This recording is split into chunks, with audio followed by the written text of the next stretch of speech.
Hello. तो देख चलिए हम लोग आगे चलते हैं। पिछले दिन हम लोग सॉल्यूशन चैप्टर पढ़ रहे थे 12th क्लास का, है ना। तो इसमें कुछ बात पढ़े थे। तो आज हम लोग को पढ़ना है colligative properties. Colligative properties, colligative properties होता क्या है ये समझ लीजिए, उसके बाद लिख लेंगे, है ना। देखिए ये एगो वेसल है, एक और वेसल ले लिए, इसमें हम रख दिए यूरिया का सॉल्यूशन और इसमें रख दिए ग्लूकोज का सॉल्यूशन। ठीक, इसमें यूरिया का मॉलिक्यूल्स ले लिए 40 मॉलिक्यूल्स, इसमें ग्लूकोज का भी मॉलिक्यूल्स ले लिए कितना 40। अब सुनिए, यूरिया का नेचर और ग्लूकोज का नेचर सेम नहीं होता है। यूरिया का नेचर और ग्लूकोज का नेचर जो है वह सेम नहीं होता है। तो कोलिगेटिव प्रॉपर्टीज कहता है कि सॉल्यूशन का वैसा प्रॉपर्टीज जो नंबर ऑफ सॉल्यूट पार्टिकल पर डिपेंड करता हो, उसके नेचर पर डिपेंड नहीं करता हो। जैसे यहाँ 40 मॉलिक्यूल्स है, यहाँ भी 40 मॉलिक्यूल्स है, तो ये दोनों का कोलिगेटिव प्रॉपर्टीज जो है वह सेम होगा। लेकिन दोनों का देखा नेचर, यूरिया का नेचर और ग्लूकोज का नेचर अलग है, तो नेचर पर कोलिगेटिव प्रॉपर्टी जो है वह डिपेंड नहीं करता है। तो इस आधार पे हम कहेंगे कि कोलिगेटिव प्रॉपर्टी जो है वह दोनों का यहाँ पे क्या होगा, सेम होगा। क्योंकि कोलिगेटिव प्रॉपर्टीज का डिफिनेशन कहता है, लिख देते हैं, the properties of solution which depend on the number of solute particles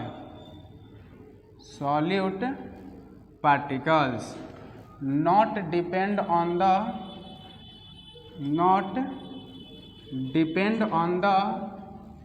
nature of solute particle।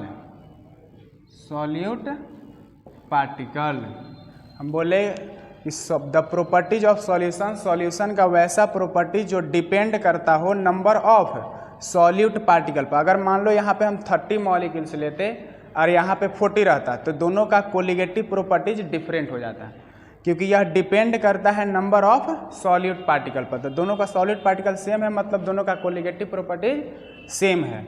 Do not depend on the nature of solute particle, उसके नेचर पर डिपेंड नहीं करता है। अब आगे आते हैं कि कोलिगेटिव प्रॉपर्टी जो है वह 4 टाइप का होता है। There are 4 types of colligative properties.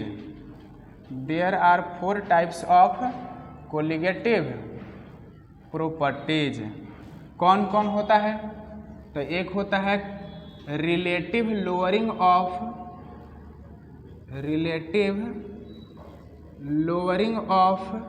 Vapour pressure. दूसरा क्या होता है? Elevation of boiling point.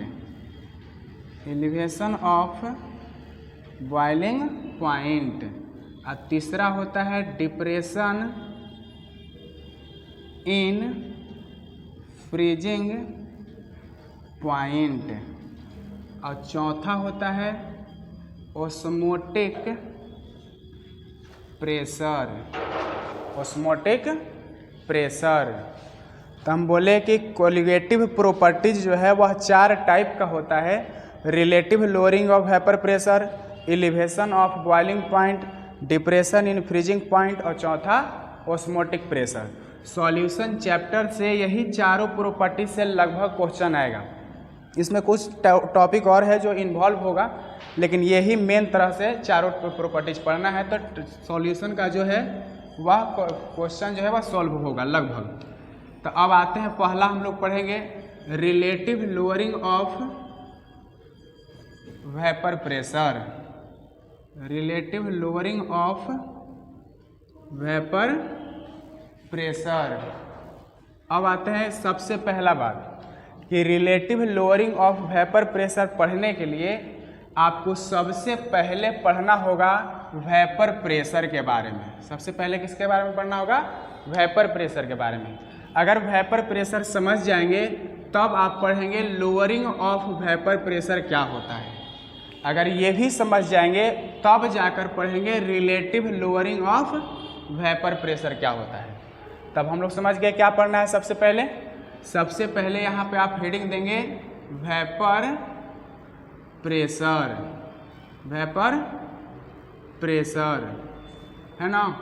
तो वेपर प्रेशर का जो है डिफिनेशन समझिए। देखिए वेपर प्रेशर आप 9-10 से पढ़ते आ रहे हैं कि वेपर प्रेशर कहते किसे हैं। वेपर प्रेशर का जनरली इसके नाम में ही इसका डिफिनेशन है। जनरली हम लोग कहते क्या है कि वेपर के द्वारा जो प्रेशर डेवलप होता है उसी को वेपर प्रेशर कहते हैं। वेपर के द्वारा जो प्रेशर डेवलप होता है उसी को हम क्या कहते हैं? Vapour pressure. लेकिन अब आप 12th क्लास में आ गए हैं तो आप इस बात को समझिए, ये 9-10 का बस बोलचाल वाला भाषा था जो बोल दिए। अब होता क्या है मेन रूप से वो समझिए। इसमें कोई लिक्विड रख दिए, इस वेसल में क्या रख दिए? कोई लिक्विड, और इस वेसल को बंद कर दिए, मतलब क्लोज वेसल है। अब इसको जब आप टेम्परेचर दीजिएगा, हीट करिएगा, तो हीट करेंगे तो होगा क्या? ये लिक्विड धीरे धीरे क्या बनाएगा? वेपर। धीरे धीरे क्या बनाएगा? वेपर बनाएगा। अच्छा, इसमें रखा हुआ क्या है? लिक्विड। तो लिक्विड धीरे धीरे कन्वर्ट किस में हो रहा है? वेपर में। अच्छा, एक बात हम लोग जानते हैं कि जब कोई वेसल में पानी रख दिए, वाटर रख दिए और उसको हीट करते हैं, तो अगर उसको प्लेट से ढक दिए हैं तो प्लेट से अंदर नीचे पानी गिरता है। तो प्लेट में हम पानी सटा के तो रखते नहीं हैं, पानी वहाँ आया कैसे? तो सबसे पहला बात यह है कि ये लिक्विड ही है जो धीरे धीरे वेपर बना। तो वेपर में होता क्या है? सॉलिड लिक्विड गैस का कन्वर्जन हम लोग जानते हैं क्या होता है। तो सॉलिड को जैसे ही हम लोग हीट करेंगे तो वह कन्वर्ट होता है लिक्विड में, और लिक्विड को हीट करेंगे तो कन्वर्ट होता है गैस में। अच्छा, दूसरा बात प्रेशर का भी इसमें इफेक्ट है। जैसे मान लीजिए कि इस बर्तन में, वेसल में गैस रखा हुआ है और इस पे ऊपर से पिस्टन लगा के हम कंप्रेस करेंगे, प्रेस करेंगे ऐसे, तो गैस का पार्टिकल्स जैसे जैसे नज़दीक आएगा वैसे वैसे वह गैस धीरे धीरे लिक्विड में कन्वर्ट होते चला जाएगा। किस में कन्वर्ट होते चला जाएगा? तो उसी तरह से यहाँ जैसे जैसे ये वेपर से पूरा बर्तन भर गया तब धीरे धीरे क्या होगा? गैस का पार्टिकल्स नज़दीक आएगा, और नज़दीक आएगा तो ये गैस भी धीरे धीरे कन्वर्ट होने लगेगा किस में? लिक्विड में। तो देखिए ध्यान से, ये लिक्विड जा रहा है वेपर में और ये वेपर जा रहा है लिक्विड में। अच्छा, एक टाइम ऐसा आता है, इसको बात समझिए, ये लिक्विड धीरे धीरे किस में कन्वर्ट हो रहा है? वेपर में, और ये वेपर भी किस में कन्वर्ट हो रहा है? लिक्विड में। अगर हम ये कहें कि मान लीजिए 10 ग्राम वाटर लिक्विड कन्वर्ट हो गया 1 मिनट में वेपर में, 1 मिनट टाइम दिए तो 10 ग्राम लिक्विड किस में कन्वर्ट हो गया? वेपर में। और वही 1 मिनट और दिए तो ये कन्वर्ट हो गया किस में? लिक्विड में। अब देखिए, हम ये कह सकते हैं कि लिक्विड से वेपर में जा रहा है तो इसको कह देते हैं फॉरवर्ड रिएक्शन। क्या कह रहे हैं? Forward reaction. अब वेपर से लिक्विड में जाएगा तो इसको हम कह रहे हैं बैकवर्ड रिएक्शन। तो हम कहेंगे कि रेट ऑफ फॉरवर्ड रिएक्शन और रेट ऑफ बैकवर्ड रिएक्शन जब बराबर होता है तब उस पोजीशन को हम कहते हैं इक्विलिब्रियम। इस पोजीशन को क्या कहते हैं?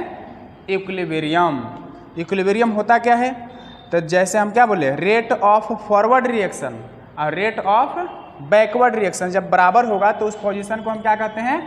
इक्विलिब्रियम। तो अब आते हैं वेपर प्रेशर के डिफिनेशन में। जो पहले आप जानते हैं वो है, लेकिन उसमें कुछ वर्ड जोड़ना है। क्या जोड़ना है? तो हम कहेंगे कि लिक्विड से जो वेपर बना और ये वेपर से फिर क्या बन रहा है? लिक्विड। ये दोनों इक्विलिब्रियम के कंडीशन में चला जाए। लिक्विड और वेपर दोनों किस कंडीशन में चला जाए? इक्विलिब्रियम में। तब उस दौरान जो वेपर के द्वारा प्रेशर लगेगा उसको कहते हैं वेपर प्रेशर। क्या कहते हैं? Vapour pressure. लिक्विड और वेपर दोनों इक्विलिब्रियम कंडीशन में हो, उस दौरान वेपर के द्वारा जो प्रेशर लगेगा उसको क्या कहेंगे? Vapour pressure. अगर आप डिफिनेशन लिखना चाहते हैं तो लिखेंगे क्या? Pressure develop by the vapour, pressure develop by the vapour when liquid and vapour are in position of equilibrium is called vapour pressure. अब देखो वही बात बोले, हम क्या बोले, pressure develop by the vapour, मतलब वेपर के द्वारा जो प्रेशर डेवलप होगा, लेकिन कब, तो when liquid and vapour are in position of equilibrium, equilibrium के पोजीशन में जब लिक्विड और वेपर दोनों रहेगा उस दौरान प्रेशर जो डेवलप होगा उसी को हम क्या कहते हैं, वेपर प्रेशर कहते हैं। ये बात यहाँ तक क्लियर हो गया। अब बात ये होगा कि वेपर प्रेशर जो है वह किस किस फैक्टर से अफेक्टेड होता है, मतलब क्या करेंगे कि वेपर प्रेशर बढ़ेगा या क्या करेंगे या वेपर प्रेशर घटेगा, ये सारा चीज़ समझना है। वेपर प्रेशर के क्या कुछ कुछ फैक्टर है, जैसे सबसे पहला हेडिंग दे देते हैं, factor affecting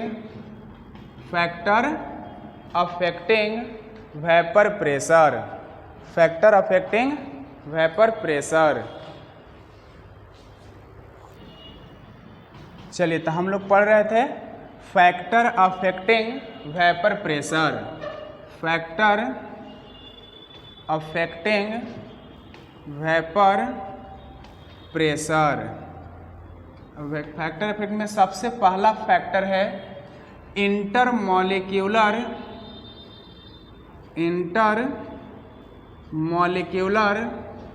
force of attraction, intermolecular force of attraction. अब इसमें होता क्या है, कैसे इंटरमॉलिक्यूलर फोर्स ऑफ अट्रैक्शन पर कैसे इफेक्टेड है, इस बात को समझिए। तो हम ये कह रहे हैं कि इसमें कोई लिक्विड रख दिए, ठीक है। सबसे पहला बात कि इसमें जब लिक्विड रखा हुआ है, मान लीजिए इसमें वाटर रखा हुआ है, इसमें अल्कोहल रख दिए, ठीक। तो अब सबसे पहला बात कि दो गो मॉलिक्यूल्स के बीच में जो इंटरमॉलिक्यूलर फोर्स लगता है, दो मॉलिक्यूल्स के बीच में इंटरमॉलिक्यूलर फोर्स लगता है, उसी फोर्स को कहते हैं इंटरमॉलिक्यूलर फोर्स ऑफ अट्रैक्शन। दो मॉलिक्यूल्स के बीच में जो फोर्स लगेगा उसको क्या बोलेंगे, इंटरमॉलिक्यूलर फोर्स ऑफ अट्रैक्शन। दूसरा बात कि अलग अलग लिक्विड का जो ये इंटरमॉलिक्यूलर फोर्स है वह अलग अलग होता है। इन अलग अलग लिक्विड का, डिफरेंट लिक्विड का इंटरमॉलिक्यूलर फोर्स क्या होता है, अलग अलग होता है।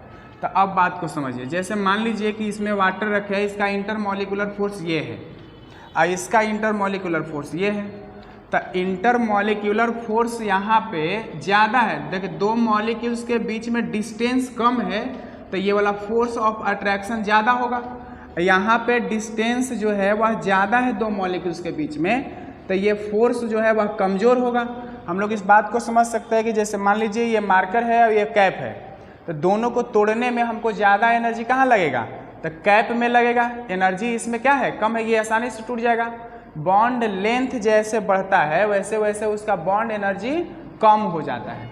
तो आप समझेंगे यहाँ पे बॉन्ड लेंथ कम है और यहाँ पे बॉन्ड लेंथ ज़्यादा है, तो यहाँ कम है तो इसमें एनर्जी ज़्यादा है और इसमें एनर्जी कम है। तो हम ये कह सकते हैं कि यहाँ इंटरमॉलिक्यूलर फोर्स ज़्यादा है, यहाँ इंटरमॉलिक्यूलर फोर्स कम है। क्लियर। अब देखिए जैसे अब इसको हमको पढ़ना क्या है, क्या फैक्टर देखना है, वेपर प्रेशर के बारे में ना। तो वेपर प्रेशर, वेपर इसमें तब न बनेगा जब ये फोर्स टूटेगा। जैसे ही ये फोर्स टूटेगा दोनों के बीच में तो ये लिक्विड इधर उधर भागेगा, मतलब गैस बनेगा, वेपर बनेगा, तब इसमें डेवलप करेगा प्रेशर। तब डेवलप क्या करेगा इसमें, प्रेशर। तो आप बताइए कि ये बॉन्ड जल्दी जल्दी टूटेगा कि बॉन्ड ये जल्दी जल्दी टूटेगा। तो ये मजबूत बॉन्ड है, दोनों के बीच में इंटरमॉलिक्यूलर फोर्स डिस्टेंस कम है, मतलब फोर्स ज़्यादा है। अब फोर्स ज़्यादा है तो ये बॉन्ड आसानी से टूटेगा नहीं, और टूटेगा नहीं तो वेपर कम बनेगा।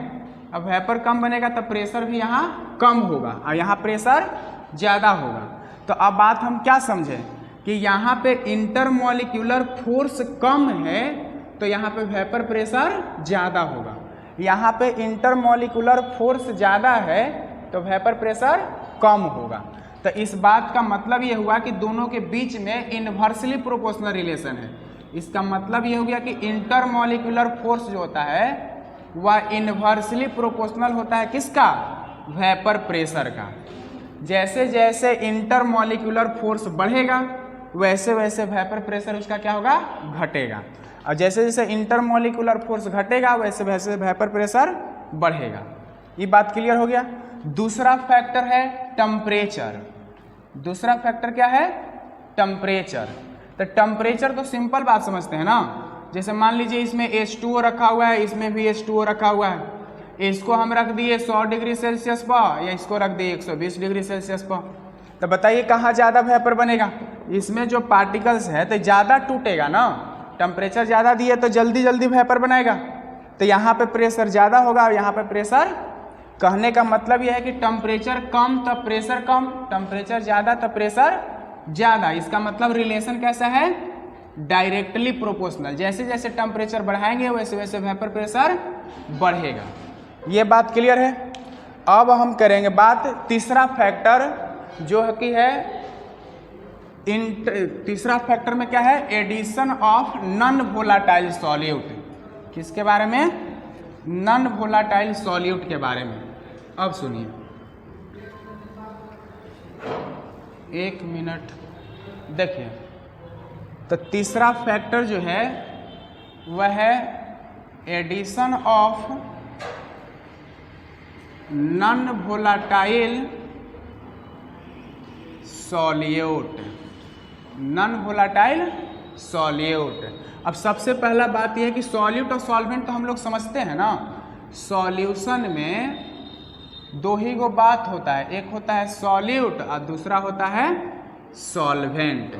सॉल्यूट और दूसरा बोलचाल के भाषा में हमको जानना होता है, लैंग्वेज में पहचानना होता है। तो सॉल्यूट उसे कहते हैं जो लेस अमाउंट में होता है और सॉल्वेंट उसे कहते हैं जो मोर अमाउंट में होता है। बाकी डेफिनेशन और भी है, बाकी ये बस समझने के लिए हम लिख दिए। तो हम बात कर रहे हैं नॉन वोलाटाइल सॉल्यूट का। तो कहने का मतलब ये है कि सॉल्यूट जो है वह दो तरह का जनरली होता है। एक को हम कहते हैं वोलाटाइल सॉल्यूट और दूसरे को कहते हैं हम नॉन वोलाटाइल सॉल्यूट। एक को कहते हैं वोलाटाइल सॉल्यूट और दूसरा को नॉन वोलाटाइल सॉल्यूट। अब वोलाटाइल क्या है? तब वोलाटाइल वो होता है कि जैसे मान लीजिए वाटर है और इस वाटर में हम अल्कोहल को मिला दिए, अल्कोहल को मिला दिए और यहाँ पे वाटर है और यहाँ पे हम ऐड कर दिए शुगर। क्या ऐड कर दिए? तो सॉल्यूशन तो दोनों है। पानी में यहाँ सॉल्यूट के रूप में अल्कोहल है, यहाँ सॉल्यूट के रूप में शुगर है। तो जब आप इसको हीट करेंगे तो अल्कोहल जो है वह वेपर में कन्वर्ट होगा। तो जो वेपर में कन्वर्ट होता है उसको जनरली हम कहते हैं वोलाटाइल सॉल्यूट। क्या कहते हैं? Volatile solute. और जो हीट किए और वेपर में कन्वर्ट ना हो, जैसे पानी तो कन्वर्ट हो जाएगा लेकिन शुगर कन्वर्ट नहीं होगा। तो शुगर नहीं कन्वर्ट होगा तो इसलिए इसको हम कहेंगे नॉन वोलाटाइल सॉल्यूट। तो अब हम लोग आते हैं कि हम लोग ऐड कर रहे हैं क्या? Non volatile solute. अब देखिए इसमें हम रख दिए प्योर लिक्विड। क्या रख दिए? Pure liquid. कहने का मतलब है सॉल्वेंट। प्योर लिक्विड कहने का मतलब सॉल्वेंट। अब ये जो प्योर लिक्विड सॉल्वेंट था उसी में ऐड कर दिए क्या? Non volatile solute. क्या ऐड कर दिए? Non volatile. तो जैसे ही इसमें सॉल्यूट ऐड करेंगे तो सॉल्वेंट पहले से था इसी में ऐड किए हैं और सॉल्यूट ऐड कर दिए तो ये बन गया क्या? सॉल्यूशन। बन गया क्या? सॉल्यूशन। अब सुनिए, कहने का मतलब है कि प्योर लिक्विड है तो इसका पार्टिकल्स मान लीजिए इतना इतना दूर पे था। अब जैसे ही हम इसमें नॉन वोलाटाइल ऐड करेंगे तो होता क्या है जनरली? अब बात को समझिए। देखिए ये छोटा सा गिलास था, अब गिलास में मान लीजिए इतना पानी है, कोई मतलब इंडिकेट कर लिए लेवल को। अब इसमें जैसे ही हम आप डालिएगा शुगर को, तो जिस टाइम आप शुगर डाले हैं उस टाइम इस पानी का लेवल ऊपर जाएगा। पानी का लेवल क्या होगा? ऊपर जाएगा। लेकिन जब शुगर जो है वह पूरी तरीके से डिजॉल्व हो जाएगा तो फिर पानी का लेवल वह अपने ओरिजिनल फॉर्म में आ जाएगा, जो पहले था वही आ जाएगा। ऐसा क्यों? तो ऐसा इसलिए क्योंकि पानी के बीच में इंटरमॉलिक्यूलर फोर्स डिस्टेंस होता है। क्या होता है? अच्छा, वाटर का जनरली होता है स्ट्रक्चर क्या, शेप होता है इसका H2O एंगुलर, शेप क्या होता है, एंगुलर। तो दूसरा पानी को जोड़ेंगे तो इस तरह से हाइड्रोजन बॉन्ड के साथ जुड़ा हुआ होता है, इस तरह से क्या होता है, जुड़ा हुआ होता है। तो इस तरह से जुड़ गया तो इसका मतलब ये हो गया, देखो इस बीच में स्पेस खाली हो गया, तो इसी में जाके शुगर जो है वह क्या होता है, बैठ जाता है, जिसके कारण पानी का जो लेवल है वह ऊपर नहीं जाता है। बात समझ रहे हैं?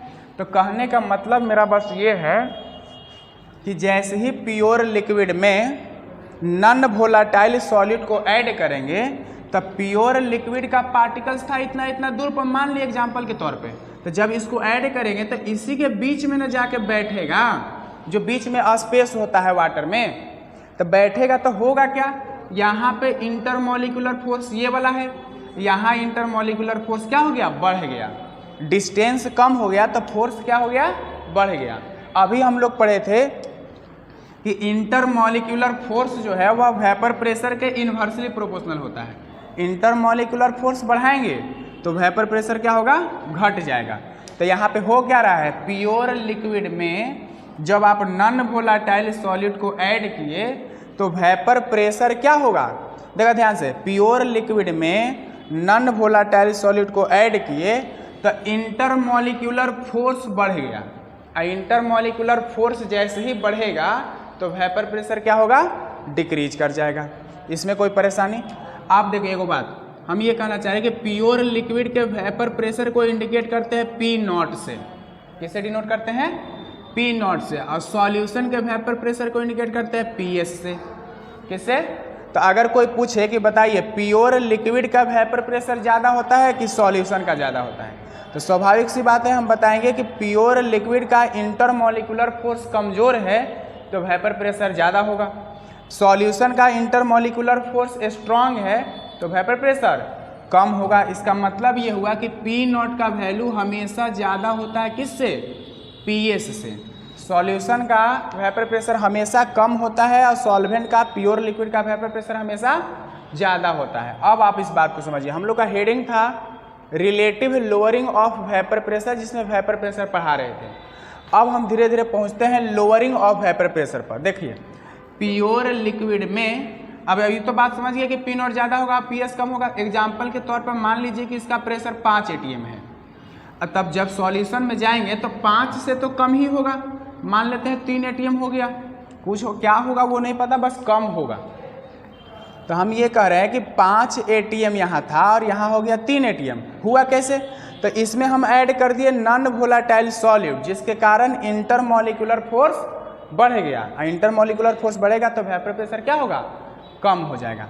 तो हम ये कह रहे हैं कि प्योर लिक्विड में जब आप नॉन वोलेटाइल सॉलिड को ऐड करेंगे तो वेपर प्रेशर डिक्रीज हो जाता है, वेपर प्रेशर लोअर हो जाता है। तो प्योर लिक्विड में नॉन वोलेटाइल सॉलिड ऐड करने के बाद जितना से वेपर प्रेशर डिक्रीज करेगा उसी वैल्यू को कहते हैं हम लोअरिंग ऑफ वेपर प्रेशर। क्या कहते हैं, लोअरिंग ऑफ, लोअर इसका बात है वेपर प्रेशर में लोअर, कम होना।